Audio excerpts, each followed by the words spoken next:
Estamos aquí en el último video de la primera lección de Historia de la Geometría Proyectiva, del curso justo de Geometría Proyectiva de la Facultad de Ciencias de la UNAM en el 2020, y yo soy Javier Bracho. En los videos pasados hablamos de von Staudt, que escribe un libro muy importante que se llama, ahorita quiero que fijar mi atención básicamente en el nombre, geometría del lugar o posición, a mediados del siglo XIX. Y el otro personaje importantísimo fue Klein. De Klein quiero recordar dos cosas. Por supuesto, el programa de Erlangen, y otra fue que para Klein la geometría proyectiva, y él ya habla de la geometría proyectiva con ese nombre, es la síntesis o la unión de la geometría analítica y la geometría sintética, o sea, del álgebra lineal y la geometría sintética tradicional. Entonces vayamos a lo que falta, el siglo XX, que empieza, por supuesto, a finales del XIX. Y hay muchos matemáticos italianos, o sea, la escuela de geometría italiana del siglo XIX tuvo mucha influencia en la geometría algebraica, pero también en la geometría proyectiva. Muchos de ellos siguieron trabajando en la geometría proyectiva al estilo de von Staudt. De hecho, Pieri hace una traducción de ese libro al italiano y le llama geometría di posizione. Aquí está, geometría di posizione. Y lo que hace en este trabajo de 1898, que es el resumen de muchos otros, es establecer un sistema axiomático con 20 axiomas para la geometría proyectiva.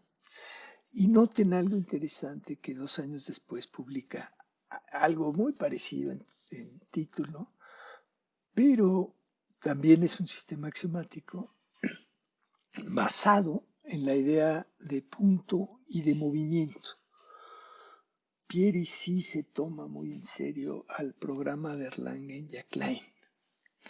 Y simultáneamente, Hilbert, el famosísimo David Hilbert, escribe un libro que se llama Foundations of Geometry, Fundamentos de la Geometría, en 1899. Fíjense estos tres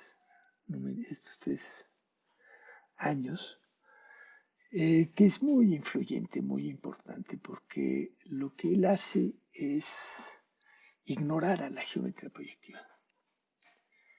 Escribe Foundations of Geometry pensando simplemente en la geometría euclidiana.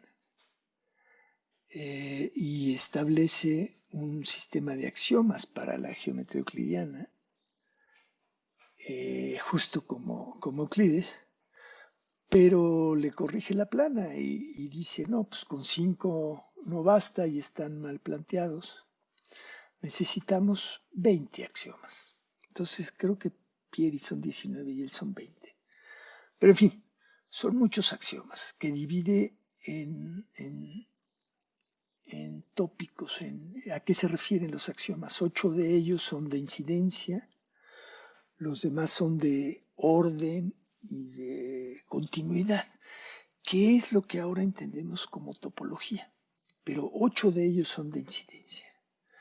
Y lo que hace en ese libro, que está basado en las notas de un curso, es ver que con esos 20 axiomas son independientes, que no se puede demostrar ninguno a partir de los otros, que son coherentes, que no hay contradicción entre ellos, y que si uno los trabaja, a lo que llega es que esa geometría es simplemente R2 o R3, la geometría analítica.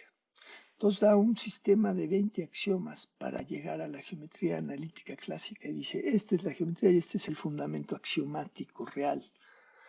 Entonces, lo que se queda de ese libro es que la sensación de ¿para qué hacemos geometría sintética si esos 20 axiomas nos los ahorramos con los axiomas de los reales, ¿no? Con los axiomas de los números reales, y de ahí se puede construir la misma geometría. Sin embargo, la geometría, las matemáticas siempre se escabullen por algún lugar. Y voy a mencionar a otro italiano, Gino Fano, que es más o menos de la época, y fíjense el trabajo que estoy citando aquí, 1892, es otra vez sobre los postulados. Los italianos y Hilbert estaban preocupados sobre cuál será el sistema axiomático de la geometría.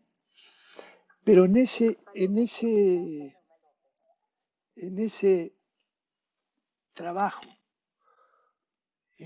descubre que con un buen sistema de axiomas entonces va a haber geometrías finitas. Entonces descubre lo que ahora ya conocemos como el plano de Fano, y que también se puede hacer geometría en conjuntos finitos. Las geometrías finitas se volvieron importantísimas en el siglo XX. Son la base de una buena parte de lo que es ahora la criptografía en la computación. Y también hay otra área de investigación que son cuáles son los planos proyectivos finitos que no son aritmetizables. Y por último, ya que estamos hablando de la aritmetización, voy a mencionar a la maravillosa Emmy Noether, una matemática importantísima del siglo XX, algebrista, con muchísimos teoremas. Y aquí la cito porque tiene algo que ver ella con el problema que le interesaba mucho a Hilbert, que es a lo que dedica su libro de fundamentos, que es aritmetizar. Y entonces Emmy Noether y otros matemáticos se toman ese trabajo con los axiomas de la geometría proyectiva, y a la larga demuestran que cualquier geometría que satisfaga los axiomas de la geometría proyectiva en ese momento, finalmente está asociada a un campo. Se puede reconstruir de manera algebraica. Y concluyo, bueno, no, todavía no, me faltan 3 observaciones. La primera es la relación con la topología de la geometría proyectiva. Es muy profunda. Yo soy topólogo de formación, y nada más vean el nombre. En el siglo XIX la topología todavía se llamaba análisis hitos. Von Staudt le llama geometría de lugar a la geometría proyectiva. Y en el fondo muchos de los problemas que tiene que enfrentar Von Staudt en su libro son problemas de topología.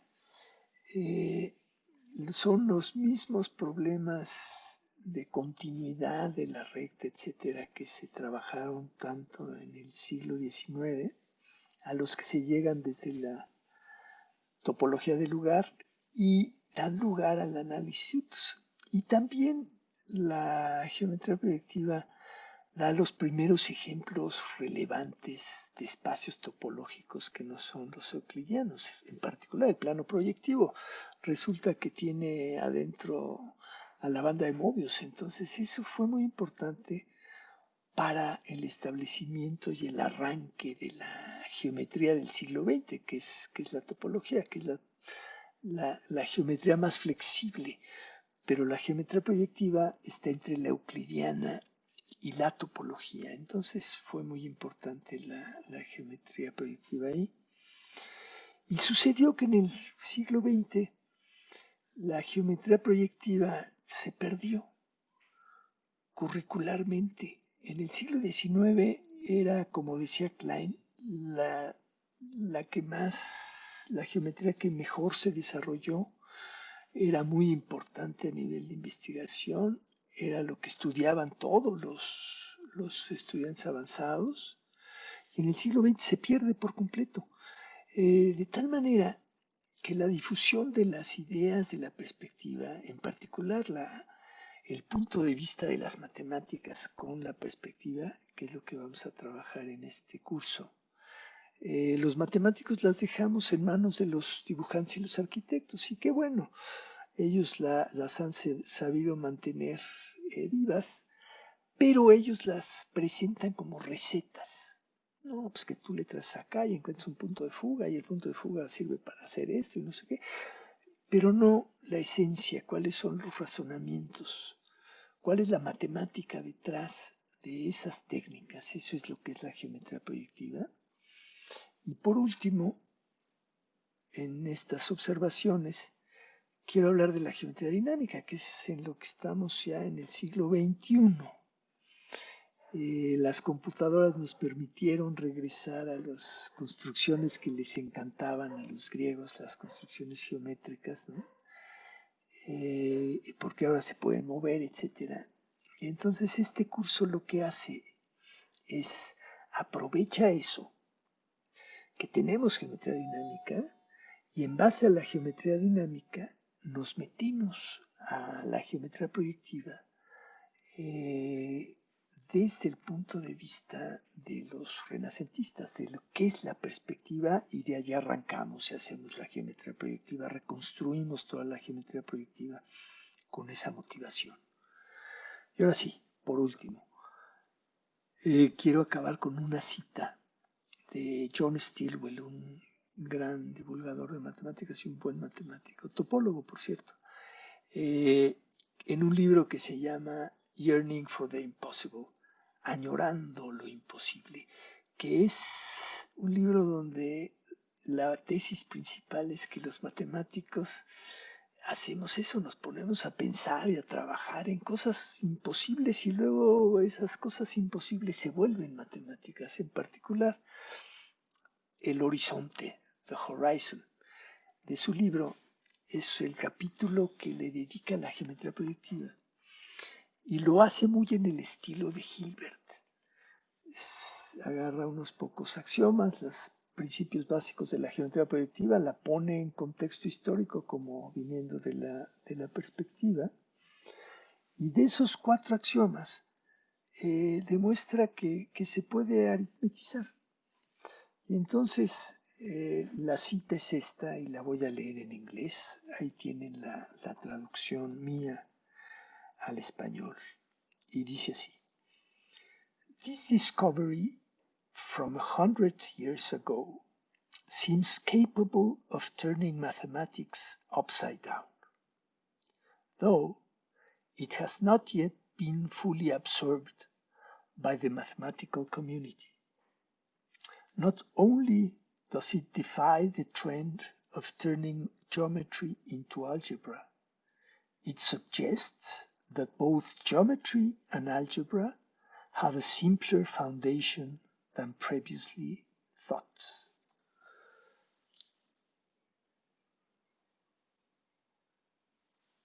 Y con esto concluimos.